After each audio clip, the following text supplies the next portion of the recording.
ಓಹ್ ನಮಸ್ಕಾರಮ್ಮ. ನಮಸ್ಕಾರ. ಯಾವಾಗ ಬಂದ್ರಿ? ಆಗ್ಲೇ ಬಂದೆ, ಹೊರಟಿದ್ದೀನಿ. ಅರೆ ಇದೇನಿದು ಹೀಗೆ ಬಂದು ಹೀಗೆ ಹೋಗ್ತಿದ್ದೀರಾ? ಬನ್ನಿ ಊಟ ಮಾಡ್ಕೊಂಡು ಹೋಗಿರ್ ಬನ್ನಿ. ಅವ್ರದ್ದು ಊಟ ಆಯ್ತಪ್ಪ, ಅವ್ರನ್ನ ಬಿಟ್ಬಿಡೋಕೆ ನಾವು ಹೊರಡ್ತಾ ಇದ್ವಿ. ಓಹ್ ಹೌದಾ. ಇವಾಗ ಎಲ್ಲಿ ಕೆಲಸ ಮಾಡ್ತಿದ್ದೀರಮ್ಮ? ಅದು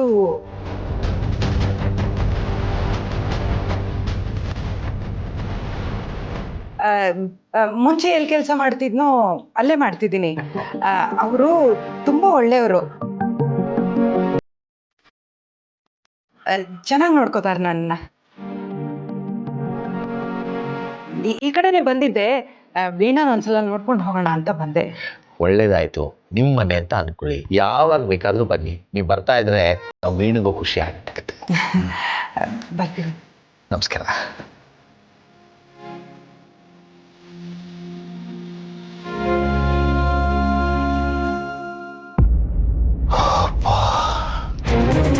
ಥ್ಯಾಂಕ್ಸ್ ಅತ್ತೆ. ನೀವೆಲ್ಲಿ ನಮ್ಮ ಮನೆ ಕಟ್ತಿರೋ ವಿಷಯನ ಹೇಳ್ಬಿಡ್ತೀರೇನೋ ಅಂತ ಅನ್ಕೊಂಡಿದ್ದೆ. ನೋಡಿ, ಹೀಗೆ ಇನ್ನು ಯಾವತ್ತಾದರೂ ಅವ್ರು ಇದೇ ಪ್ರಶ್ನೆ ಕೇಳಿದರೆ ನೀವು ಇದೇ ರೀತಿ ಉತ್ತರ ಕೊಡಬೇಕು, ಆಯಿತಾ? ಬೇಜಾರು ಮಾಡ್ಕೊಬಿಡಿ, ನಾನು ಹೇಳ್ತಿದ್ದೀನಿ ಅಂತ. ಕಷ್ಟಪಟ್ಟು ಮನೆ ಕಟ್ತಾ ಇದ್ದೀನಲ್ಲ, ಅದಕ್ಕೆ. ಅಲ್ಲ, ಅದು ನನಗೂ ಅರ್ಥ ಆಗುತ್ತೆ. ಆದರೆ ನೀವೇ ಅವ್ರಿಗೊಂದು ಮಾತು ಹೇಳ್ಬಿಟ್ಟಿದ್ದಿದ್ರೆ ಚೆನ್ನಾಗಿರ್ತಿತ್ತು. ಬೇರೆಯವ್ರ ಮುಖಾಂತರ ಗೊತ್ತಾಗೋದು ತಪ್ಪಲ್ವಾ? ನಾನು ಮನೆ ಕಟ್ಟಿ ಗೃಹ ಪ್ರವೇಶ ಮಾಡ್ತೀನಲ್ಲ, ಆಗ ಅವ್ರನ್ನ ಕರಿತೀನಿ, ಅವರೇ ಖುಷಿ ಪಡ್ತಾರೆ ನನ್ನ ಮಗ ಇಂಥ ಕೆಲಸ ಮಾಡಿದ್ದಾನೆ ಅಂತ. ಅಳಿಯಂದ್ರೆ ಇನ್ನೊಂದು ವಿಷಯ, ಅದು ಹೊಸ ಮನೆ ಅಲ್ವಾ, ತುಂಬ ಚಳಿ ಆಗುತ್ತೆ. ಒಂದು ಚಾಪೆ ಹೊತ್ತಿಗೆ ದಿಂಬಿದ್ದಿದ್ರೆ ಚೆನ್ನಾಗಿರ್ತಿತ್ತು. ಬರ್ಬೇಕಾದ್ರೆ ನೀವು ಅವೆಲ್ಲ ತರಬೇಕಲ್ವ ಅತ್ತೆ? ಒಂದು ನಿಮಿಷ ರೀ.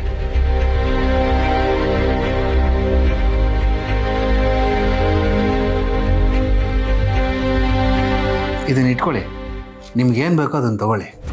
ಆಮೇಲೆ ನಾನು ಬರೋದು ಲೇಟ್ ಆದರೆ ನೀವು ಊಟ ಮಾಡ್ಕೊಳ್ಳಿ. ಎಷ್ಟು ಉಳೀತು ಏನು ಅಂತ ಆಮೇಲೆ ಲೆಕ್ಕಾಚಾರ ಮಾಡೋಣ, ಆಯಿತಾ? ಬನ್ನಿ ಹೊಡೋಣ, ಲೇಟ್ ಆಯಿತು.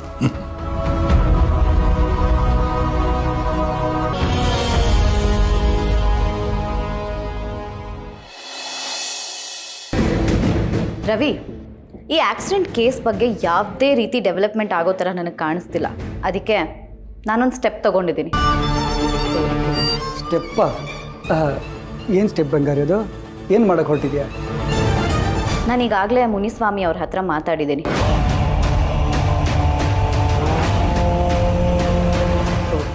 ಮುನಿಸ್ವಾಮಿ ಅವರ?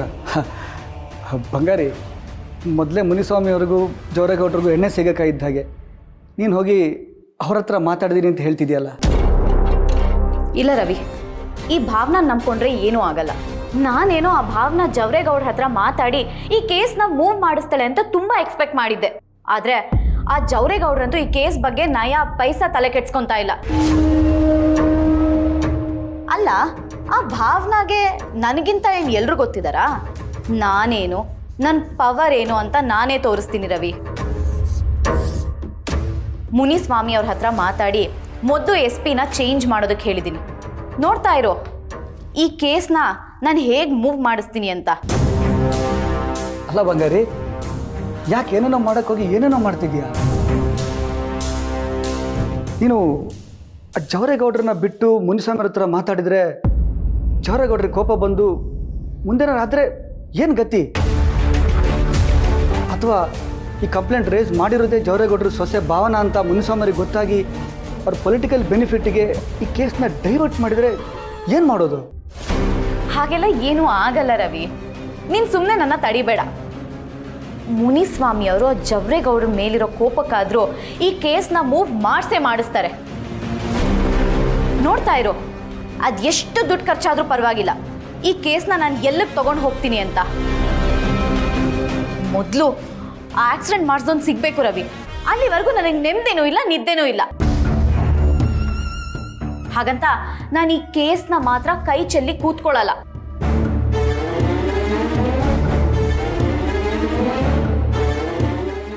ಅಯ್ಯೋ ದೇವ್ರೆ, ಇಲ್ಲಿವರೆಗೂ ಆ ಸಿದ್ದುನೇ ಆಕ್ಸಿಡೆಂಟ್ ಮಾಡಿರೋದ್ರಿಂದ ಅವ್ರ ಮನೆಯವ್ರಿಗೆ ಯಾರು ಕೇಸ್ನ ಮುಂದುವರೆಗೆ ಬಿಡ್ತಿಲ್ಲ ಅಂತ ನಾನು ಆರಾಮಾಗಿದ್ದುಬಿಟ್ಟಿದ್ದೆ. ಇವಾಗ ನೋಡಿದರೆ ಆ ಮುನಿಸ್ವಾಮಿಗೆ ಹೇಳಿ ಎಡ್ವರ್ಟ್ ಮಾಡೋ ಥರ ಇದ್ದಾಳಲ್ಲಪ್ಪ, ಮೊದಲಿದಂತ ತಡಿಬೇಕು.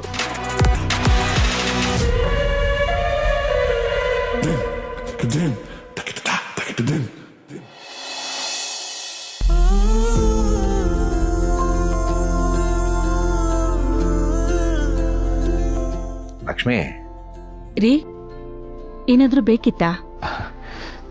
ಏನಿಲ್ಲ, ನಿನ್ ಜೊತೆನೆ ಮಾತಾಡ್ಬೇಕಿತ್ತು. ಅದಕ್ಯಾಕೆ ಮೀನಾಮೇಷ ಎಣಿಸ್ತಾ ಇದ್ದೀರಾ? ಅದೇನು ಅಂತ ಹೇಳಿ. ಅದು ಲಕ್ಷ್ಮಿ, ನನ್ನ ಕೆಲಸ ಹೋದಾಗ ಏನೋ ಅಂದ್ಕೊಂಡು ಆ ವಿಷಯ ನಿನಗೆ ತಿಳಿಸಿರ್ಲಿಲ್ಲ. ಆಮೇಲೆ ಏನೇನೋ ಆಗಿ ನಿನಗೆ ಗೊತ್ತಾಯಿತು. ಆದರೆ ಈಗ ನಿನ್ನ ಹತ್ರ ಯಾವ ವಿಷಯನೂ ಮುಚ್ಚಿಡುವಂಥ ಮನಸ್ಥಿತಿ ನಾನಿಲ್ಲ ಲಕ್ಷ್ಮಿ. ರೀ, ನೀವು ನನ್ನ ಹತ್ರ ಹೇಳೋಕೆ ಯಾಕ್ರಿ ಇಷ್ಟು ಮುಜುಗರ ಪಡ್ತಿದ್ದೀರಾ? ನೀವ್ ಏನ್ ಹೇಳಿದ್ರು ನಾನು ಏನೂ ಅನ್ಕೊಳ್ಳಲ್ಲ. ಅದೇನು ಅಂತ ಹೇಳಿ. ಅದು ಹಾಗಲ್ಲ ಲಕ್ಷ್ಮಿ. ಈಗ ನೀವು ಹೇಳ್ತಿರೋ ಇಲ್ವೋ?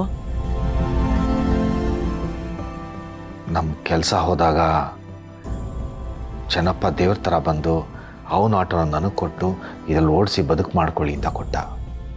ಇಷ್ಟು ದಿನ ಆಟೋ ಓಡಿಸಿ ಹೆಂಗೋ ಜೀವನ ಮಾಡ್ಕೊಳ್ತಾ ಇದ್ದೋ. ಇವತ್ತು ಆಟೋ ಕೆಟ್ಟೋಗ್ಬಿಡ್ತು ಲಕ್ಷ್ಮಿ. ಅಯ್ಯೋ, ಆಟೋ ಕೆಟ್ಟೋಯ್ತೇನ್ರಿ? ರಿಪೇರಿ ಮಾಡಿಸಿದ್ರಾ? ಮೆಕ್ಯಾನಿಕ್ ಹತ್ರ ತೊಗೊಂಡೋಗಿದ್ದೆ ಲಕ್ಷ್ಮಿ. ಅವನೆಲ್ಲ ನೋಡಿ ಇದನ್ನು ರೆಡಿ ಮಾಡೋಕ್ಕೆ ತುಂಬ ದುಡ್ಡಾಗುತ್ತೆ ಅಂತ. ಚೆನ್ನಪ್ಪಂಗೆ ಹೇಳಿದೆ, ಸಿರಣ ಆಟೋನೇ ಅಷ್ಟು ಹಳೇದಾಗಿದೆ, ಅದನ್ನು ರಿಪೇರಿ ಮಾಡಿಸಿ, ಆ ದುಡ್ಡನ್ನು ದುಡಿಯೋಕೆ ಇನ್ನೂ 3-4 ವರ್ಷ ಬೇಕು, ಹಂಗೆ ರಿಪೇರಿ ಮಾಡಿಸೋದೇ ಬೇಡ, ಬಿಟ್ವಾಣ ಈ ಆಟೋನ ಅಂತ. ನಂಗೆ ಏನು ಮಾಡಬೇಕು ಅಂತ ಗೊತ್ತಾಗ್ತಿಲ್ಲ. ಬಹುಶಃ ಇನ್ಮೇಲೆ ನಾನು ಆಟೋ ಓಡ್ಸೋಕ್ಕಾಗಲ್ಲ ಲಕ್ಷ್ಮಿ. ಬೇರೆ ಯಾವುದಾದ್ರೂ ಕೆಲಸ ನೋಡ್ಕೋಬೇಕು. ರೀ, ಅದಕ್ಕೆ ಯಾಕೆ ಇಷ್ಟೊಂದು ಬೇಜಾರು ಮಾಡ್ಕೋತಾ ಇದ್ದೀರಾ? ಆಟೋ ಇಲ್ಲದೆ ಇದ್ರೆ ಏನಂತೆ? ಬೇರೆ ಆಟೋನ ಬಾಡ್ಗೆಗೆ ತಗೊಂಡು ಓಡಿಸಿದ್ರಾಯ್ತು, ಅಥವಾ ಬೇರೆ ಕೆಲಸ ನೋಡ್ಕೊಂಡ್ರಾಯ್ತು. ರೀ, ಆ ದೇವ್ರು ಕೆಲಸ ಮಾಡೋ ಶಕ್ತಿನ ನಿಮಗೆ ಕೊಟ್ಟಿದ್ದಾನೆ. ಜೊತೆಗೆ ನಿಮ್ಗೆ ಕೆಲಸ ಮಾಡಬೇಕು ಅನ್ನೋ ಮನ್ಸಿದೆ. ಯಾವ ಕೆಲಸ ಆದ್ರೇನು ಒಂದಲ್ಲ ಒಂದು ಕೆಲಸ ಸಿಕ್ಕೇ ಸಿಗತ್ತೆ. ಅದಕ್ಕೋಸ್ಕರ ನೀವೀಗೆ ಬೇಜಾರು ಮಾಡ್ಕೋಬೇಡಿ. ಲಕ್ಷ್ಮಿ, ನಿಂಗೆ ಗೊತ್ತಾಗಲ್ಲ, ಈ ವಯಸ್ಸಲ್ಲಿ ನನ್ನಂತವನ ಕೆಲಸ ಸಿಗೋದು ಅಷ್ಟು ಸುಲಭ ಅಲ್ಲ. ಆ ಕಷ್ಟಪಟ್ಟು ಆ ರಾತ್ರಿ ಡ್ಯೂಟಿ ಒಂದು ನೋಡ್ಕೊಂಡಿದ್ದೆ, ಅದು ಏನೇನಾಯಿತು ಅಂತ ನಿನಗೆ ಗೊತ್ತು. ನೀನು ಹೇಳೋರು ಸುಲಭ ಅಲ್ಲ ಲಕ್ಷ್ಮಿ.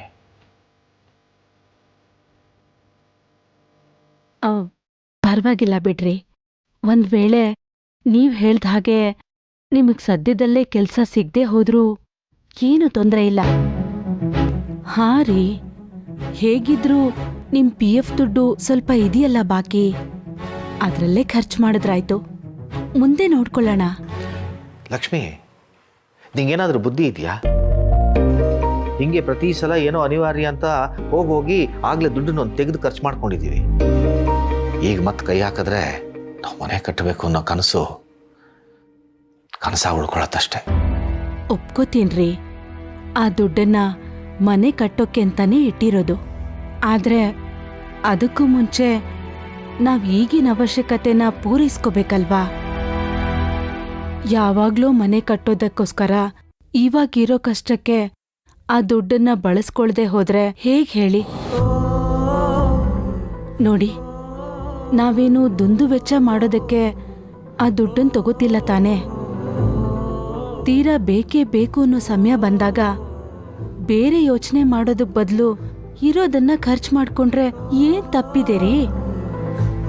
ನೋಡಿ, ನೀವ್ ಈ ಥರ ಎಲ್ಲ ಯೋಚನೆ ಮಾಡೋದ್ ಬಿಟ್ಟು ನೆಮ್ಮದಿಯಾಗಿರಿ. ಏನೋ ಗೊತ್ತಿಲ್ಲ ಲಕ್ಷ್ಮಿ, ಈ ಸಲ ನಿನಗಿರೋ ಭರವಸೆ, ಆಶಾಭಾವನೆ ಯಾಕೋ ನನಗೆ ಬರ್ತಾ ಇಲ್ಲ. ನೋಡಿ, ಬದುಕೋರ್ಗೆ 1000 ದಾರಿ ಇರುತ್ತೆ. ದೇವ್ರಿದಾನೆ, ಅವನೇ ನಮ್ಗೆ ಏನೋ ಒಂದು ದಾರಿ ತೋರಿಸ್ತಾನೆ. ನೀವ್ ಯಾವುದಕ್ಕೂ ಚಿಂತೆ ಮಾಡಬೇಡಿ.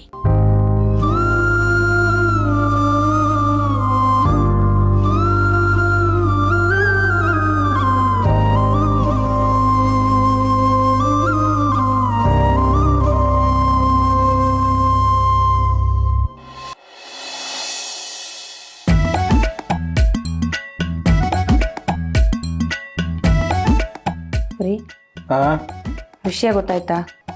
ಏನು ವಿಷಯನೇ? ಅದೇ ರೀ, ಮಾವ ಆಟೋನ ರಿಪೇರಿಗೆ ಹಾಕಿದಾರಂತೆ. ಅದು ರಿಪೇರಿ ಮಾಡ್ಸೋಕ್ಕೆ ತುಂಬ ಖರ್ಚಾಗತ್ತಂತೆ. ಒಂದು ಹೊಸ ಆಟೋನೇ ತಗೋಬೇಕು, ಇಲ್ಲಾಂದರೆ ಬೇರೆ ಕೆಲಸ ಹುಡ್ಕೋಬೇಕು ಅಂತ ಹೇಳ್ತಾ ಇದ್ರು. ಪಾಪ ಅತ್ತೆ ಮಾವ ಈ ಮನೆಗೋಸ್ಕರ ಎಷ್ಟು ಕಷ್ಟಪಡ್ತಾರೆ.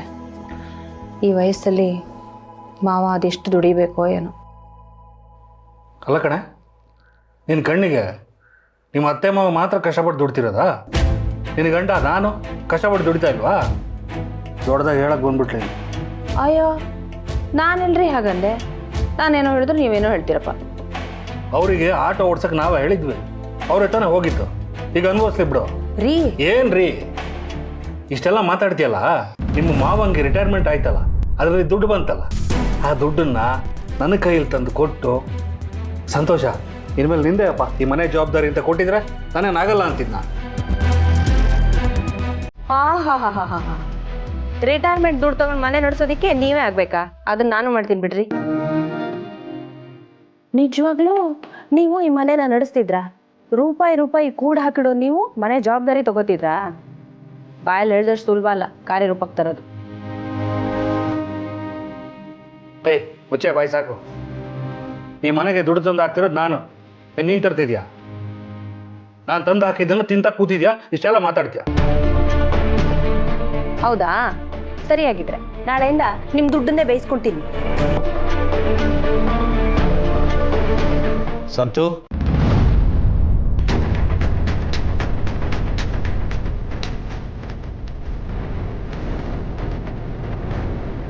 ಒಂದು ನಿಮಿಷ ಬಾಪ ಇಲ್ಲಿ. ಹೋಗ್ರಿ.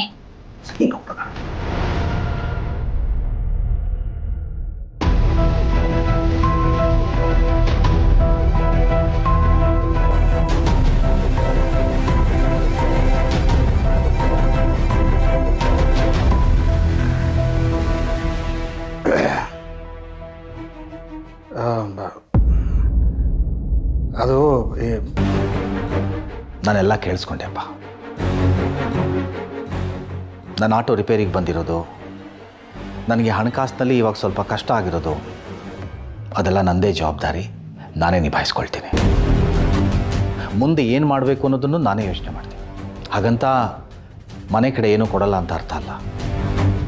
ಪ್ರತಿ ತಿಂಗಳು ಮನೆ ಖರ್ಚಿನ ಕಡೆ ಎಷ್ಟು ಕೊಡ್ತಿದ್ನೋ ಅದು ಎಷ್ಟೇ ಕಷ್ಟ ಆದರೂ ಅದನ್ನು ನಾನು ಕೊಟ್ಟೇ ಕೊಡ್ತೀನಿ. ಅದ್ರ ಬಗ್ಗೆ ನೀನು ಯೋಚನೆ ಮಾಡಬೇಡ.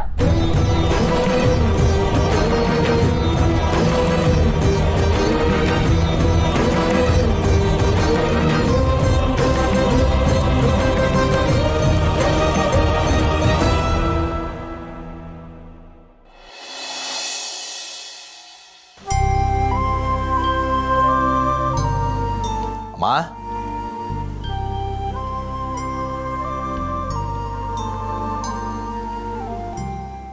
ಅಮ್ಮ, ಏನಿನ್ನೂ ಮಲಗಿದ್ಯಾ? ಸೂರ್ಯನ ಎತ್ತಿ ಮೇಲೆ ಬಂದ. ಈ ಸಂಸಾರದ ಜಂಜಾಟದಲ್ಲಿ ಸೂರ್ಯ ಯಾವಾಗ ಹುಟ್ಟುತ್ತಾನೋ ಯಾವಾಗ ಮುಳುಗ್ತಾನೋ ಏನೂ ಗೊತ್ತಾಗ್ತಿಲ್ಲ. ಅಮ್ಮ, ನಿಂಗೊಂದು ವಿಷಯ ಹೇಳಬೇಕಿತ್ತು. ನಾನು ಇಷ್ಟು ದಿನ ಆಟೋ ಓಡಿಸ್ತಿದ್ನಲ್ಲ, ಇನ್ಮೇಲೆ ಅದೂ ಇಲ್ಲ. ಆಟೋ ಕೆಟ್ಟೋಗಿದೆ, ಅದು ರಿಪೇರಿ ಮಾಡಿಸೋದ್ರಿಂದ ಏನೋ ಪ್ರಯೋಜನ ಇಲ್ಲಿ ಬಂದೆ. ನನ್ನ ಕೆಲಸಕ್ಕೆ ಬೇರೆ ಏನಾದರೂ ವ್ಯವಸ್ಥೆ ಮಾಡ್ಕೋಬೇಕು. ಕಣ್ಣು ಮುಂದೆ ಏನೇನೋ ನಡೀತಾ ಇದೆ ಅಮ್ಮ. ನಿನಗೂ ನಮಗೂ ಸಂಬಂಧ ಇಲ್ಲದೆ ಇರೋ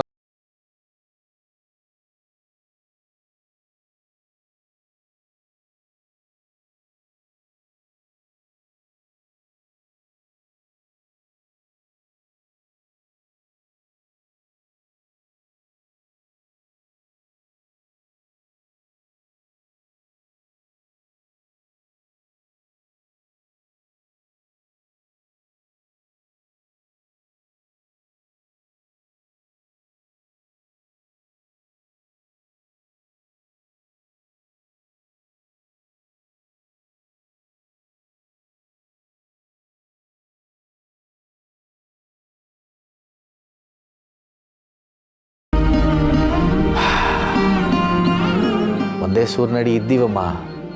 ಆದರೆ ಎಲ್ರದ್ದು ಒಂದೇ ಮನಸ್ಥಿತಿ ಇಲ್ಲ. ಒಂದೇ ಅಡುಗೆ ಮನೆಯಲ್ಲಿ 2 ಒಲೆ ಮಾಡ್ಕೊಂಡಿದ್ದಾರೆ. ಏನು ಮಾಡಬೇಕು ಗೊತ್ತಾಗ್ತಿಲ್ಲ. ಏನೋ ಒಂದೇ ಸೂರಡಿ ಇದ್ದಾರಲ್ಲ, ಇವತ್ತಲ್ಲ ನಾಳೆ ಅರ್ಥ ಮಾಡ್ಕೊಳ್ತಾರೆ, ಒಂದಾಗ್ತಾರೇನೋ ಭರವಸೆಲಿದ್ದೀನಿ. ದಿನಾ ಭಗವಂತನ ಬೇಡ್ಕೋತೀನಿ. ಇದರ ನಡುವೆ ನಾನೀಗ ಹೊಸದಾಗಿ ಕೆಲಸ ಹುಡ್ಕೋಬೇಕು. ಯಾಟೋ ಕೆಟ್ಟೋದ್ಮೇಲೆ ಬೇಜಾರು ಮಾಡ್ಕೊಂಡಿದ್ದೆ. ಲಕ್ಷ್ಮಿ, ಯಾಕೆ ಬೇಜಾರು ಮಾಡ್ಕೊಳ್ತೀರಾ? ಭಗವಂತ ಆರೋಗ್ಯ ಕೊಟ್ಟಿದ್ದಾನೆ, ಕೆಲಸ ಮಾಡಬೇಕು ಅನ್ನೋ ಮನಸ್ಸಿದೆ, ಒಂದಲ್ಲ ಒಂದು ದಾರಿ ಸಿಗುತ್ತೆ ಬಿಡಿ ಅಂದ್ಲು. ನಿಜ ಅನ್ನಿಸ್ತು. ಅದಕ್ಕೆ ಹೊಸ ಜೀವನ ಥರ ಶುರು ಮಾಡ್ತಿದ್ನಲ್ಲ, ನಿನ್ನ ಆಶೀರ್ವಾದ ಬೇಕು, ಅದಕ್ಕೆ ಬಂದೆ. ಆಶೀರ್ವಾದ ಮಾಡಮ್ಮ. ನಿನ್ನ ಆಶೀರ್ವಾದ ನನಗಿದ್ರೆ 100 ಆನೆ ಬಲ ಇದ್ದ ಹಾಗೆ.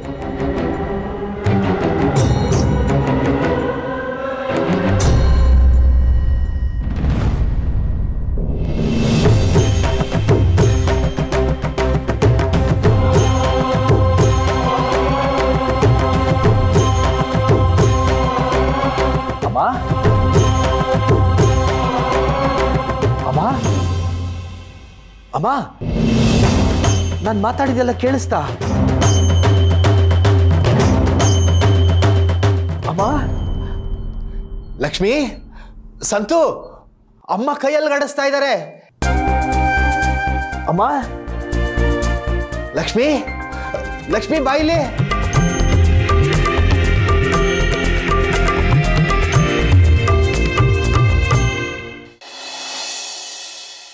ಲಕ್ಷ್ಮಿ, ವೀಣಾ, ಬೇಗ ಬನ್ನಿ. ರೀ, ಏನಾಯ್ತ್ರಿ? ಲಕ್ಷ್ಮಿ, ಅಮ್ಮನ ಜೊತೆ ಮಾತಾಡ್ತಾ ಇದ್ದೆ, ಆಶೀರ್ವಾದ ಮಾಡಮ್ಮ ಅಂದೆ. ಅಮ್ಮ ಈ ಕೈ ನಲ್ಗಾಡ್ಸಿದ್ರು, ನಾನೇ ನೋಡಿದೆ ಲಕ್ಷ್ಮಿ. ಹೌದಾ ರೀ? ನೀವ್ ಹೇಳ್ತಾ ಇರೋದು ನಿಜಾನಾ? ಹ್ಞೂ ಲಕ್ಷ್ಮಿ. ಇದನ್ ಕೇಳಿಸ್ಕೊಳ್ಳಕ್ಕೆ ನಂಗೆ ತುಂಬಾ ಖುಷಿ ಆಗ್ತಿದೆ ರೀ. ನಮ್ ಮನೆಗ್ ಬಂದ್ 2 ದಿನದಲ್ಲಿ ಅತ್ತೆ ಚೇತರ್ಗೆ ಕಾಣ್ತಿದ್ದಾರೆ ಅಂದ್ರೆ ನನ್ಗಂತೂ ನಂಬೋಕೆ ಆಗ್ತಿಲ್ಲ. ನಿಜ ಅತ್ತೆ. ಮಾವ, ಡಾಕ್ಟರ್ ಹೇಳ್ತಾ ಇದ್ರಲ್ವಾ, ಅಜ್ಜಿ ಜೊತೆ ಯಾವಾಗಲೂ ಯಾರಾದರೂ ಒಬ್ರು ಮಾತಾಡ್ತಾ ಇದ್ರೆ ಅವರಲ್ಲಿ ಬೇಗ ಚೇತರಿಕೆ ಕಾಣಿಸ್ಕೋಬಹುದು, ಇಲ್ಲಾಂದ್ರೆ ವರ್ಷಗಟ್ಟಲೆ ತಗೋಬಹುದು ಅಂತ. ಮೊದಲೇ ನಮ್ಮ ಅಜ್ಜಿ ಗಟ್ಟಿಗಿತ್ತಿ, ಎಷ್ಟೆಲ್ಲ ಕಷ್ಟಗಳನ್ನ ಎದುರಿಸಿದವರು, ಇದರಿಂದ ಪಾರಾಗದೇ ಇರ್ತಾರ? ನೀವು ಅಷ್ಟೊತ್ತಿಂದ ಅವ್ರ ಹತ್ರ ಮಾತಾಡಿ ಆಶೀರ್ವಾದ ಕೊಡು ಅಂತ ಕೇಳ್ಕೊತಾ ಇದ್ರಿ. ಅವರು ಕೈ ಬೆರಳುಗಳನ್ನ ಅಲ್ಲಾಡಿಸಿದ್ದಾರೆ ಅಂದರೆ ಬಹುಶಃ ನಿಮ್ಗೆ ಆಶೀರ್ವಾದ ಮಾಡೋಕ್ಕೆ ಇರ್ಬೋದು ಮಾವ. ಹೌದಮ್ಮ, ನನಗೂ ಹಾಗೆ ಅನಿಸುತ್ತೆ. ರೀ, ನಾವು ಹೀಗೆ ಮಾತಾಡ್ತಾ ಕೂತ್ಕೊಳ್ಳೋ ಬದಲು ಡಾಕ್ಟರ್ನ ಮನೆಗೆ ಕರೆಸಿ ಅತ್ತೆನ ಚೆಕಪ್ ಮಾಡಿಸಿದ್ರೆ ಅತ್ತೆ ಹೇಗಿದ್ದಾರೆ ಅಂತ ತಿಳ್ಕೊಬಹುದು. ಹರೀಶಾ, ಹೋಗಪ್ಪ, ಡಾಕ್ಟ್ರಿಗೊಂದ್ಸಲ ಫೋನ್ ಮಾಡಿ ಬರೋಕ್ ಹೇಳು. ಅಪ್ಪ, ಕನ್ಫರ್ಮಾ? ಅಜ್ಜಿ ಕಾಲ್ ಮಾಡಲಾ ಡಾಕ್ಟ್ರಿಗೆ? ಹರಿ, ನಾನೇ ನನ್ನ ಕಣ್ಣಾರೆ ನೋಡಿದ್ನಪ್ಪ. ಅಮ್ಮ ಈ ಕೈ ನಲ್ಗಾಡ್ಸಿದ್ರು. ಅಲ್ಲ, ಕೆಲವೊಂದ್ಸಲ ಏನಾಗುತ್ತೆ ಅಂದರೆ, ಡಾಕ್ಟ್ರ್ ಫೀಸನ್ನು ನಾನು ಕೊಡ್ತೀನಿ, ದಯವಿಟ್ಟು ಡಾಕ್ಟ್ರಿಗೆ ಫೋನ್ ಮಾಡಿ ಬೇಗ. ಅದಲ್ಲ ನಾನು ಹೇಳಿದ್ದು. ನನಗೆ ಗೊತ್ತಾಯ್ತಪ್ಪ, ಹೋಗು. ಹಲೋ ರೀ, ನಾನು ಹೋಗಿ ದೇವ್ರಿಗೆ ತುಪ್ಪದ ದೀಪ ಹಚ್ಬಿಟ್ಟು ಬರ್ತೀನಿ ರೀ. ಸರಿ ಲಕ್ಷ್ಮಿ. ಬಂದೆ ವೀಣಾ.